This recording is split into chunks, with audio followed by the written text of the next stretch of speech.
11. La inconsciencia como analgésico ciudadano. Del capítulo anterior, se puede extraer con facilidad que lo que abunda a raudales en la vida del hombre moderno es el sufrimiento. Aunque en ocasiones se consiga evitar con anestésicos, taparlo con analgésicos, dormirlo con opiáceos, disimularlo con ideologías, distraerlo con entretenimiento, el dolor está omnipresente en el nuevo paradigma de la salud moderna. En muchas ocasiones, el dolor se presentará en grados desconocidos para el propio ser humano, precisamente por una extraña y nueva relación de este con aquel.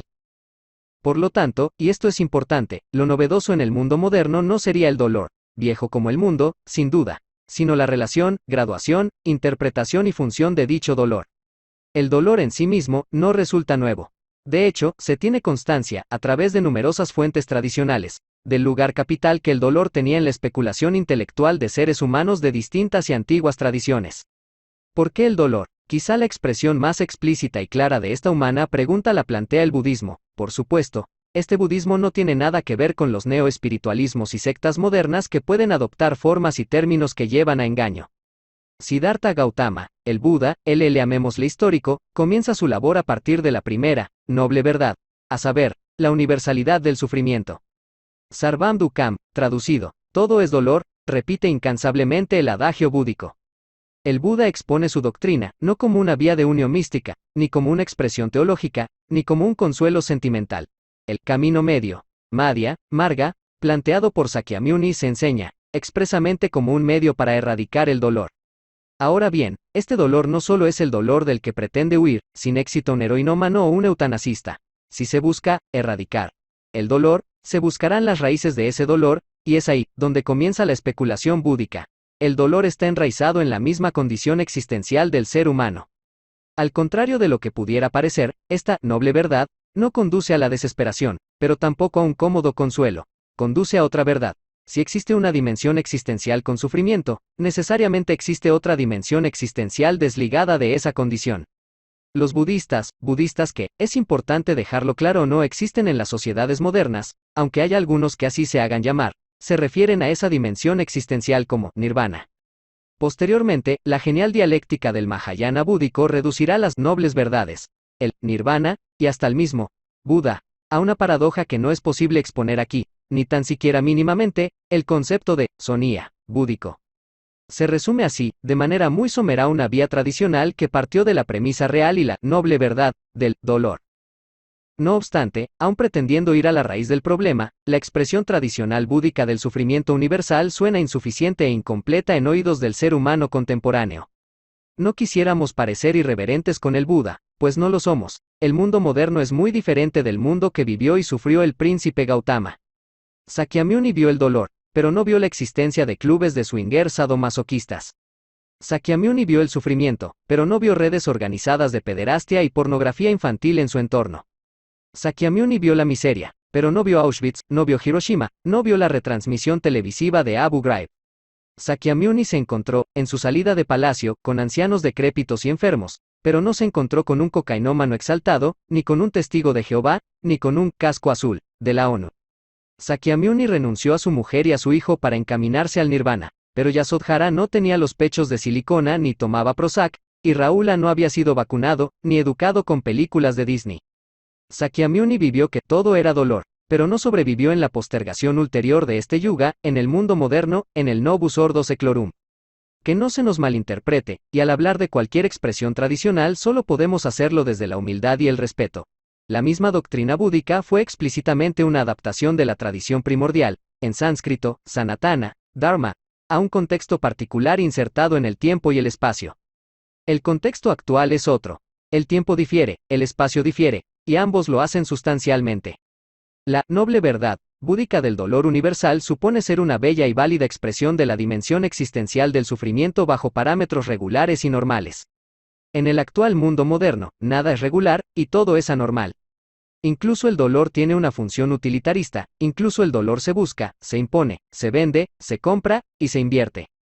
Esta anómala función del dolor se explicará a través del presente capítulo, pues esta no supone ser ni mucho menos desdeñable en lo que se señaló en el capítulo 4 como la doctrina luciferina.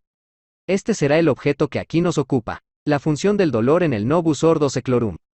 Sin embargo, tal y como se hizo en otros capítulos, si queremos exponer una falaz inversión moderna, en primer lugar serán necesarias algunas generalidades sobre el principio verdadero y tradicional que sirve a la inversión luciferina, por muy lejano, olvidado y maltratado que dicho principio se encuentre. El dolor se define siempre como algo indeseable. Siendo así, ¿qué papel tiene en la vida de un ser llamado con propiedad humano? Dimensión existencial del dolor según las diferentes tradiciones. A propósito del budismo, se dijo que este no es sino el término que se usa comúnmente para designar una adaptación tradicional a un contexto concreto que requería una actualización. Incluso, no ya dentro del budismo, sino de la tradición Vaisnava, al propio Buda se le considera un avatar, el noveno, siendo precisamente la función del avatar la de manifestarse, para lustrar y adaptar el conocimiento al ciclo en momentos de decadencia máxima, tal y como se indica en Bhagavad Gita, IV, 7 y 8. Desarrollar estas importantes cuestiones no solo requiere extensiones que aquí no corresponden, sino que éstas conducirían en algunos casos a más de una confusión. Lo que aquí ocupa es la dimensión existencial del dolor humano, y sobre ello, ya se citó al budismo como una expresión clara. Sin embargo, aun siendo una expresión contundente en cuanto al dolor, ella no resulta ser original. En palabras clarísimas, el dolor humano ha sido el gran interrogante del cual se han desarrollado todas las especulaciones intelectuales y caminos espirituales verdaderos, efectivos y humanos. La ecuación, existencia igual a dolor, es muchísimo más antigua que el budismo histórico, y se puede encontrar en fuentes védicas, tanto del RG, como del Sama, Yagur y Atharva Veda. No solo eso, se puede entrever en expresiones anteriores a estas fuentes, transmitidas oralmente, que se pierden en el tiempo histórico, tales como la doctrina Jaina, el Tantra, o la doctrina Samkhya, llamémosle Samkhya, primitivo, para diferenciarlo del Samkhya estructurado posteriormente como Darshana de la escolástica hindú. En las fuentes taoístas también se encuentra el dolor en sus premisas especulativas. Se puede decir más. En los cercanos misterios del Mediterráneo, Osiris, Dionisos y derivados, y de Persia, Mitra y derivados, el dolor aparece como protagonista en expresiones, los modernos las llamarán, mitológicas, sobre el dios de los hombres, no solo dolorosas, sino sangrientas. Y esta tragedia persa, mediterránea la compartiría sin duda el cristianismo, en donde la pasión ocupa un papel central en su misterio. Por cierto, pasión derivaría del griego patos, que expresaría enfermedad, malestar, dolencia, en definitiva, dolor. Pero no nos extenderemos con más datos. ¿Qué resulta obvio de todas estas expresiones? Ante todo, que el ser humano siente dolor.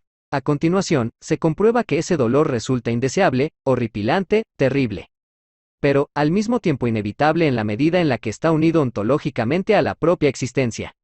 Quizás, ante tal panorama, un carácter débil podría desesperarse o caer en lo que el moderno llama pesimismo. Sin embargo, existe otro punto en común en todas las expresiones aquí citadas. Tras el sufrimiento, una ruptura de nivel irrumpe transformando la vieja condición existencial. En el budismo, ya citamos el nirvana. En la doctrina Jaina, el Kaivalya. En el Tantra, el Samadhi. En el Samkhya, el concepto de Jnana. En los Upanishads védicos, moksha. En las mitologías mediterráneas, el dios Osiris es recompuesto y vivificado. E incluso en el cristianismo, la pasión culmina con la resurrección dominical. Por supuesto, existen diferencias importantes en todos estos conceptos que conviene conocer para no hacer comparaciones inapropiadas y excesivas. Sin embargo, aquí nos concierne lo siguiente. Todas estas rupturas de nivel ontológico finalizan, cada una a su manera un proceso, un misterio, una historia que tuvo como comienzo la realidad del dolor. Por lo tanto, ese mismo dolor, aun pudiendo ser infame, demoledor, injusto, tiene también un papel, una función, si se quiere, dentro de esa misma existencia. Esa dimensión existencial del dolor, tan difícil de comprender para el moderno acostumbrado a la invertida utilidad que después se verá, es la que se pretende aquí introducir, con el mayor rigor posible y subrayando que, en ningún caso el objeto de este libro es una exposición doctrinal. Pongamos como ejemplo la perspectiva que quizás pueda expresarse de la manera más lógica, el Samkhya, la antiquísima doctrina de discernimiento metafísico. En el Samkhya, la especulación comienza con un objetivo claro, a saber, el conocimiento, Jnana. ¿Por qué precisamente este objetivo? Porque en el estadio de ignorancia, avidia, en terminología del Samkhya, hay dolor y esclavitud. La especulación metafísica culmina con el discernimiento intelectual completo, que conlleva por añadidura, la libertad y la destrucción de la ecuación, existencia igual a dolor. Estamos, por lo tanto, ante una estrategia soteriológica, con un objetivo, una diana, una meta. ¿Qué papel tiene el dolor en esta estrategia? En primer lugar, el dolor es algo que se prefiere evitar, pues es precisamente por nuestro rechazo por lo que adoptamos dicha estrategia. Pero no solo eso, el dolor, precisamente por nuestro rechazo hacia él, es un catalizador que empuja hacia la meta. Se busca otra dimensión existencial porque la ya sabida es repulsiva, es dolorosa. No se trata de una huida de la vida, un escapismo intelectual o un suicidio teorizado, no, no y no. Se trata de una ruptura de nivel existencial, y esa barrera rota supone ser el sufrimiento humano. Al definirse esta ruptura como un acceso al conocimiento metafísico, J.Ñ. la ignorancia, avidia, es poco menos que un sinónimo de dolor, entendido, claro está, en su dimensión existencial. Desde esta perspectiva, incluso el dolor extremo no es sino un catalizador hacia la meta existencial. Muchos o pocos sufrimientos pertenecen al campo substancial de la cantidad, y poco importan gradaciones que siempre serán relativas. Desde el punto de vista absoluto, el sufrimiento está ahí, mezclado con la condición existencial, y el ser humano aspira a disociar la naturaleza sufriente y su propia esencia, a través del conocimiento. Así, se entenderá que el ser humano sufre, es cierto, pero incluso dicho sufrimiento tiene su función en una vida preñada de riqueza. Si el ser humano se identifica como enfermo, el dolor le empuja por rechazo hacia la sanación. Si el ser humano se identifica como esclavo, el dolor le empuja por rechazo hacia la libertad. Si el ser humano se identifica como triste, el dolor le empuja por rechazo hacia la alegría. No estamos ante un consuelo sentimental, una especulación yerma, o una teoría impracticable. Incluso el dolor, como toda manifestación natural, libera una energía incausable y dirigible hacia el bien humano. Esa canalización de la energía liberada por la misma existencia es la tarea de la Zeta. Esta energía no es la energía de la física moderna, por supuesto, y las diferentes tradiciones se han referido a ella con voces relativas a fuego, ardor, calor, siendo la voz sánscrita, tapas, la más conocida y mejor conservada de ellas. El asceta no busca el dolor, sino muy por el contrario, sabe que la única forma de acabar con él es quemándolo, literalmente de raíz, es decir, agotando sus posibilidades existenciales en este mismo cuerpo y en esta misma vida. La ascesis, por lo tanto, tiene como objeto el dominio de ese calor, para ponerlo al servicio de la causa humana, es decir, la libertad existencial, el conocimiento efectivo, la verdad metafísica. Los tres conceptos encierran lo mismo. Esta síntesis ilustra, breve pero rigurosamente, la dimensión existencial del dolor del ser humano desde que se tiene constancia de su existencia. Nada ha cambiado para el ser humano en todo este tiempo. ¿Nada? Ese es el problema que este libro aborda.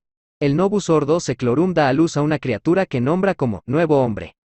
Por lo tanto, aunque sea de una manera falaz, mentirosa y monstruosa, algo sí que ha cambiado. En primer lugar, el Novus Ordo Seclorum hará una parodia invertida de esta concepción tradicional del dolor. Después, se completará la inversión tal y como la fuerza infrahumana siempre opera. Utilizará ese dolor para sus propios fines luciferinos. La utilidad del dolor para la fuerza infrahumana.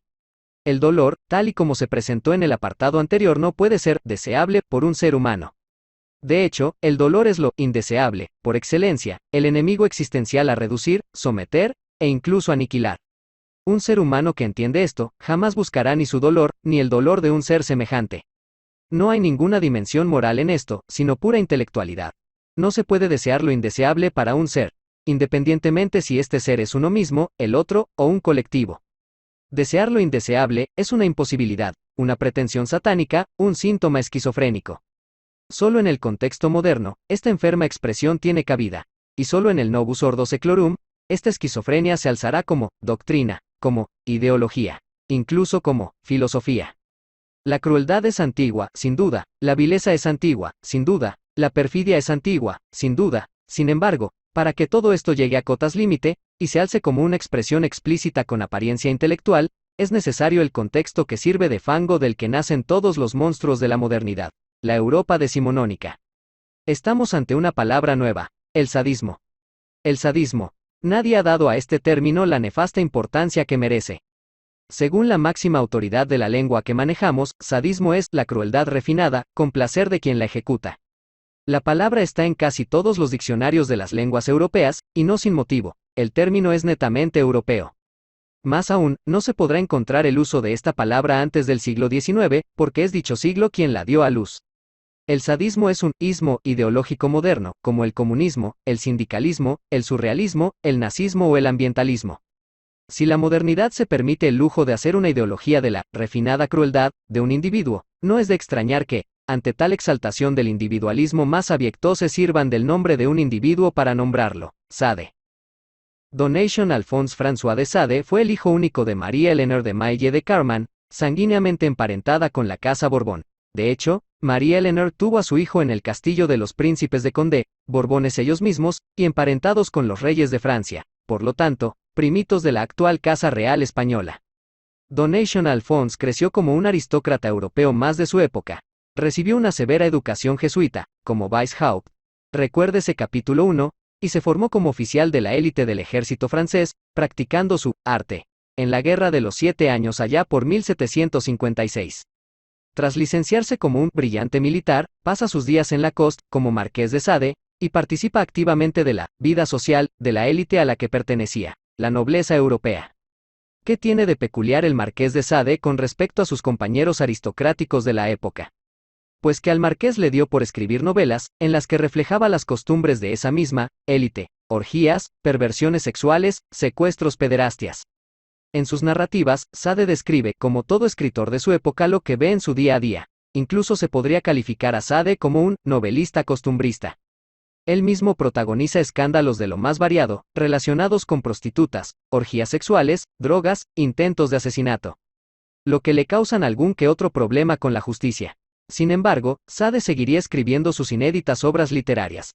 Las 120 jornadas de Sodoma, sobre unos menores esclavizados sexualmente, La filosofía de Tocador, sobre el proceso de perversión de una chica llevado a cabo por sus educadores, y, sobre todo, Justin y los infortunios de la virtud, en la que se relata la historia de una joven que va pasando de mano en mano de secuestradores y violadores de todo el espectro aristocrático, nobleza, militares, clero. Las obras de Sade le causan más problemas al marqués, y no tanto por enemigos moralistas más o menos hipócritas, sino por aristócratas sádicos secuaces que, claro está, no les gusta ni un pelo que sus costumbres salgan retratadas en la literatura. El marqués de Sade publica tímidamente alguna de sus obras, primeramente, en Holanda, y tienen un éxito relativo en la minoría aristocrática. Esa misma minoría se esconderá en el moralismo más hipócrita para perseguir y encarcelar al marqués de Sade en repetidas ocasiones. El mismo marqués de Sade aparece en las listas de la guillotina, pero no muere hasta 1814 completamente chalado, con obesidad mórbida y prácticamente ciego. Sus obras circularon clandestinamente a lo largo de todo el siglo XIX, entre nobles y aristócratas, y sedujeron a literatos como Flaubert, Baudelaire, Dostoyevsky, y, sobre todo, a los simbolistas franceses, Rimbaud, Verlaine y otras sabandijas fumadoras de opio, que nombraron a Sade dentro de sus círculos, como el Divino Marqués. Resulta fácil de comprobar que el marqués de Sade, además de poner nombre a la ideología moderna de la refinada crueldad, no hizo nada original. Él se limitó a repetir las costumbres de la nobleza a la que pertenecía, y su labor fue la de escribir narrativas y novelas costumbristas sobre y para la élite europea. Sus libros circularon rápidamente por la aristocracia de Francia, Holanda, España, Alemania, Reino Unido. ¿Literatura para corruptos elititas decadentes que se aburren en el dormitorio? Sí, exactamente eso. El éxito de Sade como literato se puede seguir hasta el siglo XX, existen hasta películas de Hollywood sobre Sade, donde surge una paupérrima literatura erótica, de la cual algunos críticos literarios señalan al marqués de Sade como precursor. Nada de esto nos debe distraer de lo crucial en esta materia. El término moderno, sadismo, Sade y sus obras invitan a que el ser humano se cuestione un profundo y serio interrogante. ¿Qué pedazo de mierda es todo esto? La invertida ritualística de la infrahumanidad. Por supuesto, nada nos interesa menos que la literatura y lo que los críticos pudieran decir de ella, mucho menos, de la de Sade. El marqués de Sade hizo una literatura alrededor de lo que veía en su noble entorno, y ese papel de testimonio, no tanto el de practicante, sirve para documentar lo que aquí se trata. Nada ni mínimamente erótico se encontrará en su repetitiva obra. ¿Qué es lo que se repite una y otra vez? Secuestros de seres humanos, principalmente mujeres, y siempre muy jóvenes, incluso menores, que viven en una esclavitud sexual infernal impuesta por miembros del establishment, clero, nobleza, militares. No vamos a entrar en los detalles de esa esclavitud, porque lo que importa aquí se resume en los 3 puntos en común siempre repetidos: la crueldad extrema, el estupro, y el abuso de poder. La obra de Sade da testimonio de una red de secuestro que abastece a las monstruosas prácticas de la élite de la época. Las mismas prácticas criminales son las que actualmente llevan a cabo redes de secuestro y pederastia que, en poquísimas ocasiones son detenidas y expuestas en los medios de información. También estas redes están formadas por los mismos estratos sociales que las de las obras de Sade: clero, nobleza, policía, militares, políticos. Cuando una noticia de este tipo aparece filtrada en los medios de información, la reacción más habitual e inmediata por parte del ciudadano es: ¡qué monstruos! O ¡qué inhumanos! En efecto, monstruos e inhumanos. No es solo una exclamación. Es una obviedad en cuyo significado el ciudadano no se atreve a profundizar. ¿Qué es un monstruo? Un ser infrahumano, sin nombre humano, sin forma humana. El hombre moderno lo tiene delante, y cree ver a un semejante. La fuerza infrahumana tiene adosada una doctrina, falsa, paródica, absurda, pero doctrina, en el sentido de que así es llamada y expresada falazmente. Esta doctrina, reléase capítulo 4, tendría también una ritualística, no en el sentido humano de esta palabra, sino como práctica de alimentación de una fuerza, la infrahumana, que necesita de ella como nosotros necesitamos del aire. Esta ritualística puede variar en formas, en detalles, en vestimentas, en nombres, en fanfarrias y elementos secundarios, pero en ella siempre aparecen los tres elementos repetidos por Sade: el sadismo, la violación física, y el abuso de poder doloroso y sangriento. Por supuesto que el ser humano no puede comprender una práctica que le es ajena, pero sí que podemos investigar sobre los hechos que se repiten una y otra vez. En esta ritualística siempre participa un ser inocente, y cuanto más inocente mejor. Por eso abundan niños, animales, retrasados mentales, al que le succionan la vitalidad a través de la práctica sexual brutal y las sangrías.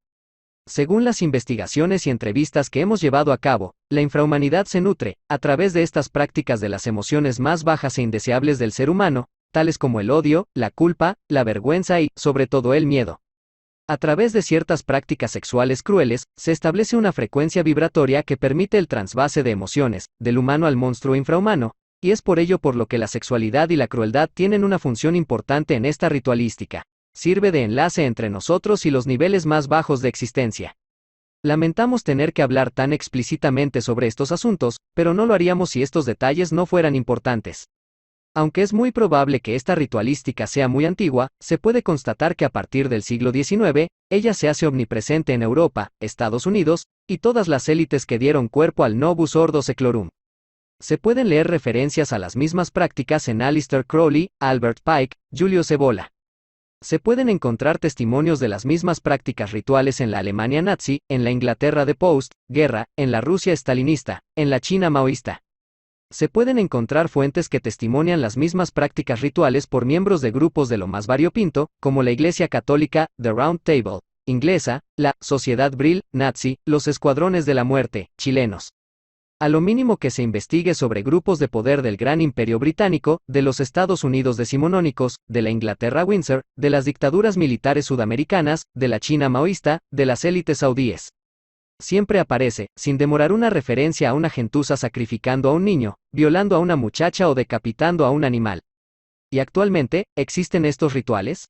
Jamás esta ritualística gozó de mayor éxito y aceptación que ahora. Si se habla de un establishment anglo, americano, europeo, ya se sabrá cuáles son los actuales centros satanistas mundiales más activos, y no resulta difícil investigar las numerosas evidencias. El Reino Unido, todo ello, especialmente Escocia, algunas áreas de la ciudad de Londres, y destacar la isla de White, Estados Unidos, con especial atención al estado de California y su Los Ángeles. En California está Bohemian Grove, en donde algunos investigadores han llevado a cabo trabajos gráficos que ilustrarían todo esto, y Europa, con epicentros repartidos por Francia, Holanda, Italia, España, Alemania.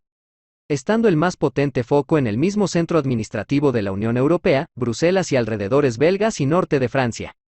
Se trata de una ritualística extendida globalmente a lo largo de más de 2 siglos, adaptada por todo tipo de gobiernos, todo tipo de ideologías políticas. Pareciendo tan heterogéneos estos grupos, comparten todos ellos alguna unión más allá de sus prácticas. Sí, la comparten, en secreto, aunque la actual omnipresencia de la fuerza infrahumana hace que se trate ya de un secreto a voces. Si hay algo que caracteriza exteriormente a la masonería, resulta ser su secretismo. Esa es la conditio sine qua non del adepto masón, y este mantendrá el secreto alegando juramento sagrado. Sin embargo, una cosa es el secreto iniciático, y otra muy distinta es el secreto masónico, son realidades prácticamente opuestas. No existe secreto iniciático en la masonería moderna por muchísimos motivos, pero el principal es que la masonería moderna no conforma una cadena iniciática. De hecho, la masonería moderna supone ser, en la mayoría de las veces, una organización contrainiciática. En el resto de ocasiones, la filiación masónica tiene el papel de ofrecer al moderno una pertenencia a un grupo, una aceptación por parte de una comunidad, una participación en algo con apariencia importante. El bajo graduado masónico guarda algo en secreto, sin saber exactamente qué secreto guarda. Así, el bajo graduado infla su baja estima personal, y la organización garantiza de esta manera su lealtad. Lo que el principiante masónico sí que sabe son las consecuencias de la ruptura del secreto, la expulsión automática de la logia, y la correspondiente renuncia a los beneficios económicos y sociales a través de la orden. Por lo tanto, la base del secreto masónico no es otra que el miedo. Se verá sin dificultad que no es un venerable secreto lo que guarda el masón, tan solo es un chantaje de silencio. Si te callas, sigues en este juego. Si hablas, te vamos a joder. Sin embargo, no resultaría justo dar a la masonería moderna más valor que el que tiene. Ni tan siquiera se puede hablar con propiedad de la masonería, sino tan solo de múltiples organizaciones masónicas, unidas solamente por ciertas cúspides jerárquicas, y con una gran inoperancia en niveles bajo y medio.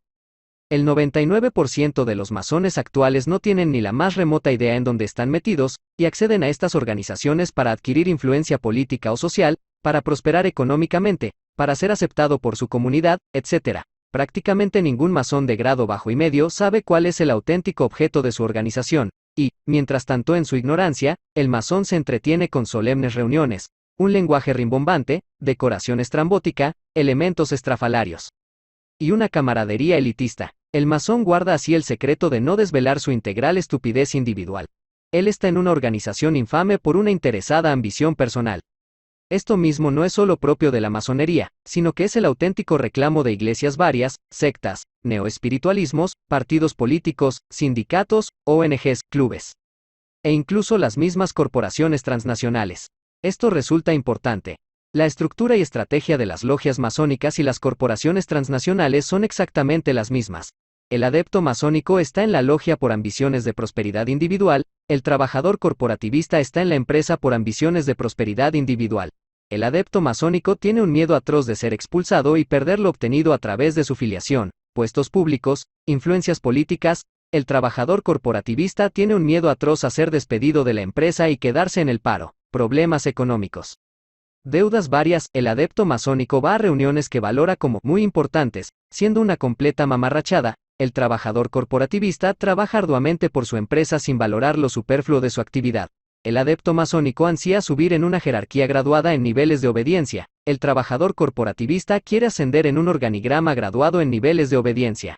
El adepto masónico cerrará el pico ante todas las miserias e injusticias que vea para poder adquirir grados. El trabajador corporativista cerrará el pico ante todas las miserias e injusticias que vea para poder promocionarse. Incluso de la misma forma que existe el secreto masónico, existe el secreto profesional. Se entenderá que pocas diferencias, ninguna, de hecho, existe entre un miembro de una logia masónica y un trabajador de Procter & Gamble, Fiat, o France Telecom.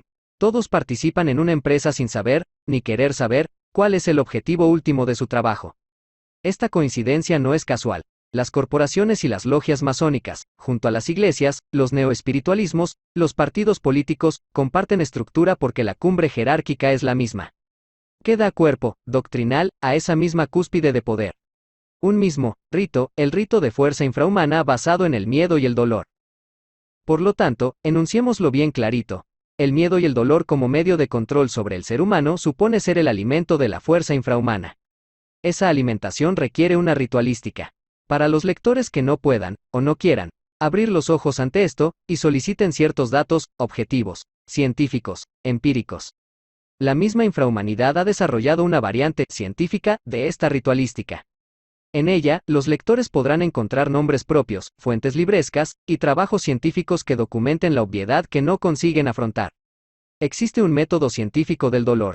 Existe un satanismo científico. Satanismo científico y control mental a través del trauma. Hablemos de otro marqués, el marqués de Tavistock.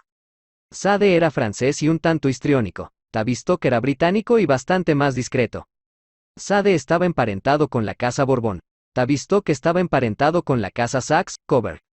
A poco que se estudien las dos casas, se comprobará que se trata de una única casa, una única familia, un mismo linaje.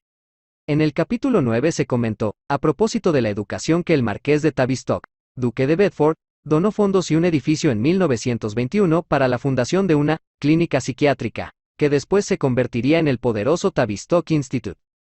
John Rawlings, Rhys, el psiquiatra fundador al frente del Tavistock, fue un militar involucrado en la guerra psicológica. De hecho, sus primeras investigaciones en el Tavistock se centraron en el estudio de síndrome post-traumático de supervivientes de la Gran Guerra.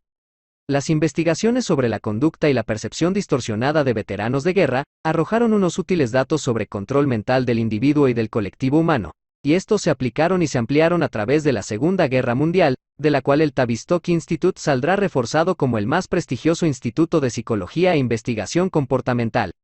Diversos científicos de la guerra psicológica mundial, ingleses del Tavistock, como Eric Trist, pero también alemanes, refugiados, como Kurt Lewin, y otros directamente rescatados de la Alemania nazi, Paperclip Operation, llevaron a cabo programas bajo supervisión de servicios de inteligencia británicos y norteamericanos. El mejor documentado de estos programas fue el MK-Ultra, basado todo él en el control mental del ser humano a través de abusos de poder de todo tipo, tortura, amenazas, drogas. Los primeros datos de Rawlings, Rhys se desarrollan así, a través del MK-Ultra, en un sofisticado método de control mental del ser humano, basado en el dolor y el miedo, el control mental a través del trauma. Los psicólogos conductivistas del Tavistock observaron que los soldados que combatieron en las trincheras sufrían desequilibrios de la personalidad y ciertas amnesias localizadas en momentos especialmente traumáticos. Se observó también que la mente humana tiene un mecanismo de defensa ante el horror. Borra de la conciencia las experiencias indeseables, para no poder revivirlas a través de la memoria. Este sano y necesario funcionamiento de la mente humana es usado en provecho del control mental. Si se somete a un sujeto a una sistemática serie de traumas, la personalidad de dicho sujeto se divide en múltiples niveles separados por pequeños vacíos de inconsciencia. Es lo que algunos psicólogos modernos han llamado el síndrome de personalidad múltiple.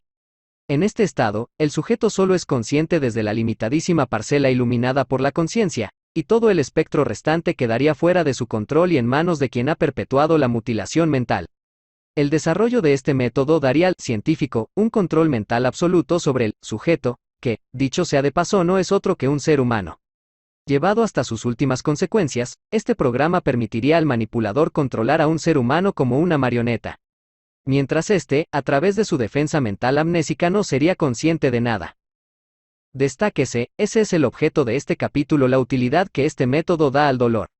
Infligiendo dolor, el ser humano reacciona, y la fuerza infrahumana saca provecho de esa reacción natural, a través de un conductivismo científico. Tal y como Pavlov controlaba la salivación de un perro, tal y como Skinner controlaba la conducta de sus ratones en una caja, otros científicos controlan la mente de un ser humano. Recordemos cuál era el alimento de la ritualística infrahumana: dolor y miedo. Veamos ahora cuáles son los elementos del método de control mental a través de trauma, dolor y miedo.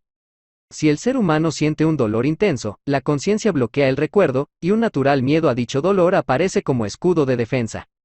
Algunos estudiaron científicamente la utilidad de esta reacción normal del ser humano, en provecho de la manipulación mental. ¿Por qué la tortura es una constante en todo tipo de guerras? No tanto para sacar confesiones, no tanto para satisfacer el sadismo de la tropa, sino porque el dolor es útil. ¿Por qué la crueldad y el ensañamiento están presentes en las escuelas de todos los estados modernos? No porque los educadores acostumbren a ser gentes despreciables, no tanto porque la juventud reaccione a una agresión, sino porque el dolor es útil. ¿Por qué existen clubes, tiendas y cine porno para sadomasoquistas? No tanto porque los modernos se aburran con todas sus perversiones sexuales, que también, no tanto porque existe una mafia internacional del cuero, sino porque el dolor es útil. Teniendo claro para qué es útil, a saber, el control mental del ser humano, habrá que preguntarse con seriedad para quién resulta útil. Sin embargo, si bien es cierto que esta utilidad se investigó intensamente en el individuo, todos estos infames métodos se pueden aplicar en el colectivo, en el grupo, en el ámbito social. De hecho, actualmente se aplican con intensidad y precisión. De ahí el título de este capítulo. La inconsciencia como analgésico ciudadano. Después de esta breve exposición de la utilidad invertida que la infrahumanidad ha dado al dolor humano, habrá quienes piensen que estas materias son ajenas a la mayoría de individuos. Al fin y al cabo, solo un número de personas residual, con respecto a la población mundial, resulta víctima de un ritual satánico, y de la misma forma, muy poca gente ha tenido acceso directo a programas de control mental gubernamentales, militares o de otro tipo. Pensar así puede resultar reconfortante, no lo dudamos. Pero ello no se ajusta de ninguna manera a la realidad. Ya comentamos los paralelismos de las organizaciones de ritualística infrahumana, masonería, neoespiritualismos, ciertas iglesias, con la estructura de las corporaciones donde se desarrolla el mercado laboral moderno. Más aún, en el capítulo 9, se vio que Tavistock Institute y la red de filiales y organizaciones vinculadas son los responsables de las políticas corporativistas tanto en estructura, estrategia y organización de todo aquello que designan como recursos humanos.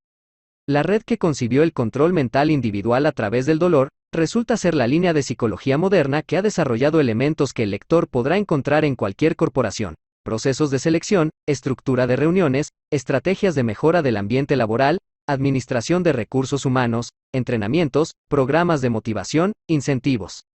Por cierto, incentivo resulta ser un término extraído directamente de la psicología conductivista teórica, y se puede encontrar en varios autores, como B. F. Skinner. Por ejemplo, el investigador ofrece un incentivo al ratón: agua con azúcar, comida o una droga adictiva y este hace tal o cual cosa. A poco que se reflexione sobre todos estos elementos, se comprobará que la estructura corporativista se basa en las mismas técnicas de control de la conducta que aquí se han tratado. ¿Duro? Pues no solo la estructura laboral. También se vio en el capítulo 9 que el trasfondo común de los sistemas educativos resultaba ser el mismo, y este no era otro que el que aquí se trata. Por lo tanto, si el proceso educativo, laboral moderno iría, en una media, desde los 4 a los 63 años, el lector puede comprobar que casi 60 años de vida de un hombre moderno estarían bajo dominio central de un sistema científico de control de la conducta. ¿Duro? Lamentamos tener que arrojar estos datos. 8 horas al día en una escuela o estudiando, 8 horas al día, o más, dedicadas a la formación universitaria, 8 horas al día, o más, trabajando en una corporación o en un puesto de funcionario. Esto supone que 20 años íntegros, 7.300 días con sus noches, 175.200 horas, el ciudadano moderno los pasaría dentro de un laberinto de ratón de Skinner, en un laboratorio de psicología conductivista, en las manos del satanismo científico ya señalado. ¿Duro? No tanto. Algunos lo llaman desarrollo profesional, otros, realización personal, otros, vida activa. Nosotros preferimos usar un término quizás más apropiado: esclavitud. En cualquier caso, se trata de una nueva servidumbre, un nuevo paradigma de esclavitud. La imagen arquetípica del esclavo está asociada a la del látigo del amo que siempre amenaza. En este caso, ¿dónde está el látigo? ¿Por qué ya no parece necesario? ¿Por qué no lo vemos? Veamos el currículum vitae de un ciudadano medio de cualquier sociedad moderna de un país desarrollado con brevedad y con las inevitables generalizaciones. Un niño nace, y acto seguido, es vacunado por el miedo que sus padres tienen a las enfermedades. Posteriormente, con 4 o 5 años, sus padres le escolarizan por miedo a no poder ofrecerle ellos mismos una educación que integre a su hijo en una sociedad a la que tienen miedo. El niño crece aprendiendo de un profesor al que tiene miedo, comportándose según los patrones establecidos por miedo a no ser aceptado por el grupo, respetando a otros niños y profesores que amenazan a través del miedo. El niño continúa insertado en el sistema educativo, estudiando, por miedo a decepcionar las expectativas colocadas en él. Dentro de ese sistema, escoge una formación universitaria por miedo al porvenir, miedo al futuro, miedo a quedarse encerrado. Busca una salida profesional. En este medio pre-universitario, se inicia en la sexualidad, poniéndose un condón por miedo al SIDA. Finalmente inicia sus estudios universitarios según los miedos generales: carrera con más salidas, preferencia de la familia miedosa, ambiente de miedo. En la universidad tiene miedo a suspender, miedo a perder la beca, miedo a tener que pagar más dinero por tener miedo. Y, tras unos cuantos años de angustias y miedos, se gradúa en un estudio del que tiene miedo que no sirva para insertarse en el mercado laboral. Por este miedo, hace un máster, una post-graduación, una especialización porque tiene miedo de que lo ya estudiado no sea suficiente. Paralelamente, como tiene miedo a la soledad, conoce a una mujer y, tras cierto miedo al compromiso por parte de ambos, deciden casarse, a pesar del miedo que supone hacerlo sin tener un empleo estable. Sin embargo, él consigue un trabajo en una corporación a través de un proceso selectivo que da miedo. Trabaja en una corporación más de 40 horas semanales por miedo a quedarse en el paro, y no poder afrontar la hipoteca que firmó para vivir en un apartamento en el que su mujer tiene miedo cuando se queda sola. Él obedece a un jefe al que tiene miedo, Inculca miedo a sus subordinados. Actúa tal y como se espera de él por miedo a no ser aceptado por la empresa. Silencia indignidades que presencia dentro del entorno de trabajo por miedo a romper el secreto profesional. Poco a poco, es promocionado. Él tiene miedo a no poder con tanta responsabilidad. No tiene tiempo nada más que para el trabajo, y así su matrimonio se ve afectado. Él tiene miedo de que su mujer le sea infiel, por lo que él mismo engaña a su mujer con la secretaria, completamente escondidas, porque tiene miedo a que lo descubran. Sigue promocionando en el trabajo aunque tenga miedo a la crisis y a los recortes de plantilla. Tiene poder adquisitivo y puede comprar ciertos productos que aplaquen su miedo. Firma seguros varios que cubren riesgos a diferentes miedos, incendios, accidentes, terremotos. Apoya activamente a partidos políticos que hablan del miedo a una amenaza terrorista. Se hace una vasectomía por miedo a tener más hijos de los que ya tienen, 1 o 2, si es que tienen. Compra una gran casa en las afueras de la ciudad por miedo a la inseguridad del centro, y la blinda con muros, alarmas y cámaras por miedo a los ladrones. Continúa trabajando en la corporación, y ahorra mucho dinero que guarda en un banco por miedo a perderlo. También invierte en un plan de pensiones porque tiene miedo de llegar a viejo sin garantías sociales. También firma un seguro de vida con 50 años porque tiene miedo de morir demasiado pronto. Así, con 60 y pico años, se jubila en la empresa, y tiene miedo de sentirse inútil y miedo a aburrirse. Como defensa de estos miedos, se convierte en un jubilado insoportable, y ese mal carácter le causa algunos problemas de salud. Visita al médico, y este le mete el miedo en el cuerpo, del infarto, del colesterol, del cáncer, de la artrosis. Evita todos los vicios que ha tenido durante toda su vida, y que en la vejera le causan miedo. Ya es tarde, enferma gravemente y, como tiene un miedo atroz a la muerte, la medicina moderna hace todo lo posible para prolongar la enfermedad. En una agonía mantenida con fármacos, los médicos le suministran potentes opiáceos que alejan al moribundo del miedo al dolor. El ciudadano moderno muere, y su último pensamiento fue observar el miedo a cuestionarse si la vida así vivida tiene algún sentido. Queda entendido. El motor del modo de vida moderno es uno, el miedo. Tal frenesí y agitación no lo generan ni la voluntad, ni la personalidad, ni la libertad, ni el destino, ni la libre elección. A poco que se reflexione se comprobará que estas fuerzas apenas operan en la vida moderna. Todas las reacciones inertes que el moderno identifica como vida, no resultan ser sino un encadenamiento causal y efectivo de miedos. Él es un rosario de miedos individuales, colectivos, racionales, irracionales, y, a través de la gestión de esos miedos, el ciudadano moderno construye su historia personal. Por supuesto que el miedo puede ser algo natural. El hombre ve una serpiente, siente miedo, y reacciona retrocediendo. Sin embargo, el número, la intensidad y la repetición de los miedos del hombre moderno están muy lejos de ser algo natural. Es antinatural. Más aún, es una aberración, una imposición, un artificio de control sobre él. Se puede saber a qué diablos tiene tanto miedo el hombre moderno. Cada elemento del programa de control social, es decir, cada miedo del ciudadano supone ser un dolor agudo enquistado como trauma. Se trata de una serie de dolores no resueltos ni integrados en la conciencia, enraizados en los diferentes estratos del ser humano, individual, familiar, racial, nacional, histórico, y reforzados periódicamente a través de diferentes medios, más media, instituciones políticas, organizaciones religiosas, que configuran lo que vulgarmente se llama cultura. La traumatización psicológica ciudadana se perpetúa a un nivel que permanece inconsciente al individuo. Los traumas, y sus consecuencias físicas, secuelas, se inscriben en los mismos genes del ser humano, se transmiten a través de la herencia genética, generación a generación, y se afianza a través de la educación y la identificación familiar. De esta manera, el sistema de control social es cada generación más potente, y los dolores, raíz de dicho sistema, resultan más y más inconscientes a medida que el ciudadano cree estar bien, lo que psicólogos y sociólogos llaman bienestar. En palabras más claras, el impotente ciudadano cada día tiene más miedo, y cada vez le cuesta más identificar a qué. En todas las sociedades modernas existen generaciones vivas que presenciaron guerras, o genocidios, o bombardeos civiles, o conflictos raciales, o atentados terroristas, o invasiones extranjeras, u ocupaciones de los cascos azules. Los actuales ciudadanos tienen testimonios del horror, pero ninguno de ellos lo recuerda. La memoria se distorsiona a través de una compleja red institucional completamente esquizofrénica y mentirosa. En todas las sociedades modernas se celebran rituales con pretexto conmemorativo. Independencias, constituciones, liberaciones, golpes de Estado, revoluciones, expulsiones, aniversarios varios. Todo calendario festivo oficial refuerza la red de trauma social junto con los medios de comunicación, la educación y el turismo. La ONU impone sus infames días internacionales, del niño, de la mujer, del SIDA. Todo el mundo celebra todo, y nadie sabe exactamente qué celebra y por qué. Toda sociedad moderna dice estar en paz, encontrándose en un perpetuo y vicioso encadenamiento de guerras. Guerra contra el terrorismo, guerra a la droga, guerra a la intolerancia, guerra al racismo, guerra a la guerra. Se trata de un mecanismo de control social sumamente simple. Causar traumas y fortalecerlos, causar traumas y fortalecerlos, causar traumas y fortalecerlos. Nada ni nadie escapa del satanismo científico-social del novus ordo seclorum.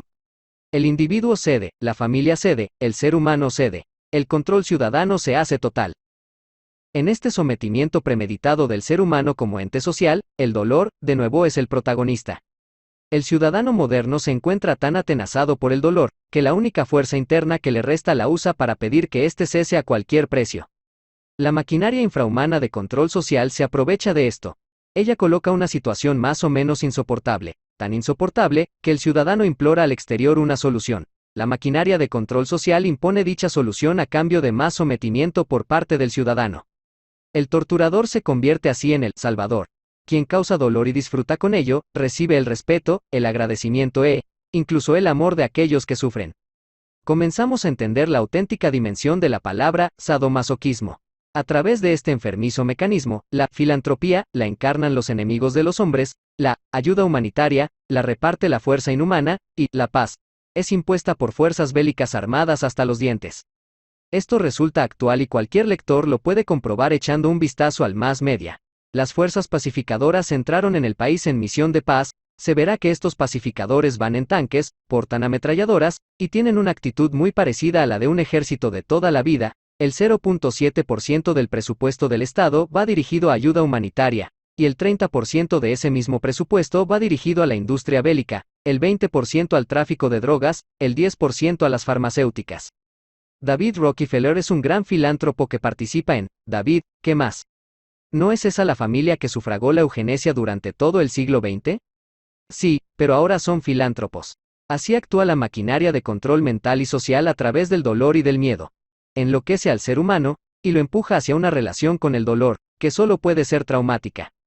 En esta penosa situación, el ciudadano moderno solo puede pedir que el dolor cese, como sea, pero que cese. Entretenimiento, manifestaciones culturales, consumo, deporte, pornografía, turismo, erotismo, lotería, moda, cine, drogas, internet, trabajo, videojuegos, neoespiritualismos, vacaciones, psicoanálisis, rebajas, fútbol.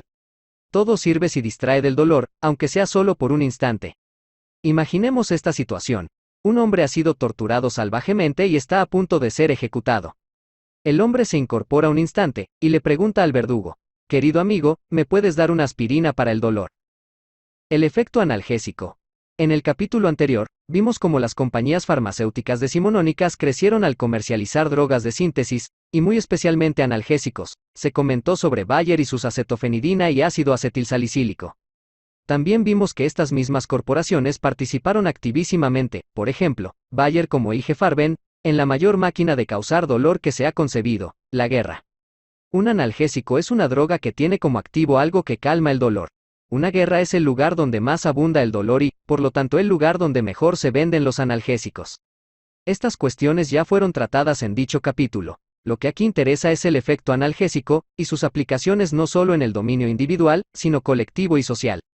En esa situación desesperada de círculo vicioso de dolor y trauma ya expuesta, ¿qué implora el hombre moderno? Que cese el dolor. El establishment incluso saca provecho de eso. Para regodearse en la ignominia y poder seguir torturando a su esclavo, el establishment le da un analgésico. El analgésico no va a acabar con la causa del dolor, en ningún caso. Sin embargo, va a calmar el dolor por un instante, el tiempo justo para que el torturado tome aliento y agradezca la tregua a su amo. Cuando el efecto analgésico pasa, el hombre moderno vuelve a sentir un agudo dolor, y la rueda de sometimiento continúa. El torturador administrará las dosis. Ya nadie pensará en erradicar la causa del dolor. Ahora el sufriente aspira solo a calmar el dolor, y el manipulador aspira, de nuevo, a sacar provecho del infierno. El efecto analgésico está relacionado con el efecto anestésico, hasta tal punto que hay drogas que son analgésicos y anestésicos al mismo tiempo. ¿Qué consigue un anestésico? Que el sujeto no tenga conciencia de uno de sus miembros o, incluso de sí mismo.